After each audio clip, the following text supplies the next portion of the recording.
Hey friends, happy Wednesday. It's Kaylee. I'm the teacher of finances. I wanted to jump on here and do a live. I listened to a podcast this morning and it really hit me hard. And so here I am. I usually do networking Wednesdays, but I'm gonna kind of switch it up on you guys a little bit. So I want to come at you with some real talk today. Okay. It's just straight from the heart. I listened to that podcast and it really hit me super hard. So I figured, why not bring it to the world, right? So if you're catching this live, give me a hashtag live on the comments. If you catch it afterwards, give me a hashtag replay, just so that way I can thank you for watching my video and just joining in with me. But you all know that I keep it pretty real when it comes to talking about things and different situations that hit really close to home. So I'm hitting you with the truth today. I'm filing bankruptcy. Yep, you heard me right. But before you raise your eyebrows and you start wondering, why am I spilling all this crazy tea on social media? Hear me out until the end. I need you to listen to this all the way to the end. I promise there's a message behind this that either you need to hear or someone out there needs to hear, so it needs to be shared. You know me, I'm an open book and I share all the highs and lows in our lives. Like I tell y'all when we're having good times, I tell you whenever we're having rough times. It's just that's how it goes. But today it's more than just about me. It's stepping out of that rat race of people pleasing. So when I say I'm declaring bankruptcy on that topic. I am no longer going to be people pleasing. It doesn't matter what the situation is. And I hope that you can join me in this movement. I listened to that podcast from Trent Shelton this morning and he dropped some crazy bombs in there. It was crazy wisdom. It was just amazing. I was like, whoa, mind blown, right? But he was just talking about being faithful over few to unlock the blessings of many. So if you can really be faithful over the few that you have right now, then your blessings are going to multiply over time. And it was just like I said, it was mind blowing and it hit me like a lightning strike. I was just like, wow, I needed to hear that. I needed to just really think about what I do and how I do and why am I doing it that way. And so, of course, if you know me, I'm not really the type to keep up with materialistic things. That's not really how I do.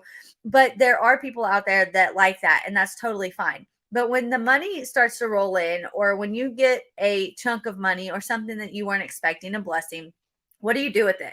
Are you investing it in yourself, your growth, your dreams, or are you caught up in that temporary trap of satisfaction where that instant gratification? Oh, I got some money. Let me go buy a new purse. Oh, I got some money. Let me go buy this. Let me go buy that. So, and a lot of the times we're buying those things not because we need them. We buy them because we're trying to impress people. And not most of the time, it's not like in the forefront of our mind, like, oh, I'm going to go get this so I can keep up with the Jones, right? But that's what is typically happening. And so when I'm saying like file bankruptcy on people pleasing, break free from that people pleaser grind that we get into. So I'm just, like I said, I'm being completely transparent, completely real today. We had a big vacation plan this summer and life had other plans for us. So my husband and I, we're both self-employed and we know the hustle of what it takes, to get from point A to point B. And sometimes the financial situations just don't flow as we plan, right? And we had to make a choice. Do we go now and struggle and face the consequences when we get home?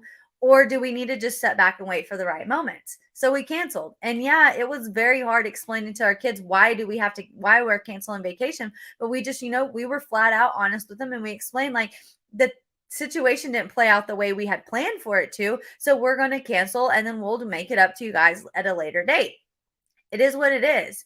But that's where you have to come in and you have to understand, are you really taking care of the few that you have? Or are you just trying to, take what you have and I'll worry about it later?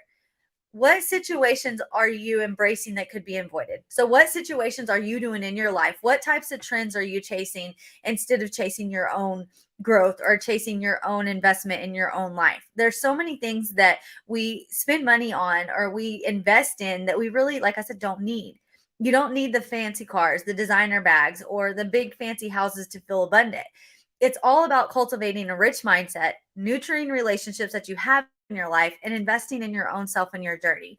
Do we want finer things in life? Absolutely. Who doesn't? Who doesn't want a better car? Who doesn't want a better house? Who doesn't want a better anything? I mean, I get it. That's just human nature. We want that. Absolutely. But can you afford them right now without sacrificing your future? That's what it really boils down to. Are you able to actually afford that? And if you're not, then that's where you have to step back and say, why do I want it so bad? If it's going to put me in a bind, why do I want it so bad? you really have to internalize your wisdom and really stop and think about the choices you're making. Be faithful with what you've got, and trust me, it will circle back around to bless you in unimaginable ways. So maybe you can't afford it right now, but if you start to show that you can handle with your business and you can take care of you and invest in you and do all these things for you, then one day you're going to wake up and you're going to be like, wow, I can get that new car and I can actually afford it this time, right? And so when those blessings do start to flow, and it's very important for it to remind you to bless back. It's not just about money. You may not have the money to bless people back right now, but maybe there's other things you can do to bless people. And so always remembering that whenever you're blessed with it, then bless somebody back with it too. It's really a mindset shift. You have to trade that instant gratification for long-term growth. And when you do, you're going to be amazed at all the different things that's happened in your life. So invest in yourself. Read the personal development books, take the courses, get a coach if you need it, whatever it is that you need to amplify your life and amplify who you are as a person is going to change your life drastically. It isn't just my story. Okay, this isn't just me. I know there's many people out there that can resonate with this. And so that's why I wanted to share it. So if this is something that you can resonate with, or you know someone that needs to hear it, hit the like button, share it like always, and let it get it out there, because really and truly, we have to stop trying to please other people. We have to do what's best for ourselves. And when we start doing what's best for ourselves, it's so much easier to take care of all the other people around it. So let's go ahead and get out there and spread this crucial life lesson. It hit me like, a slap in the face today when I listened to it, because it was so powerful. But, anyways, until next time, just go out there, invest in you, take care of you, do what's best for you and yourself. I'm Kaylee. I'm the teacher of finances. I will see you guys tomorrow for Thankful Thursdays. Have a good day.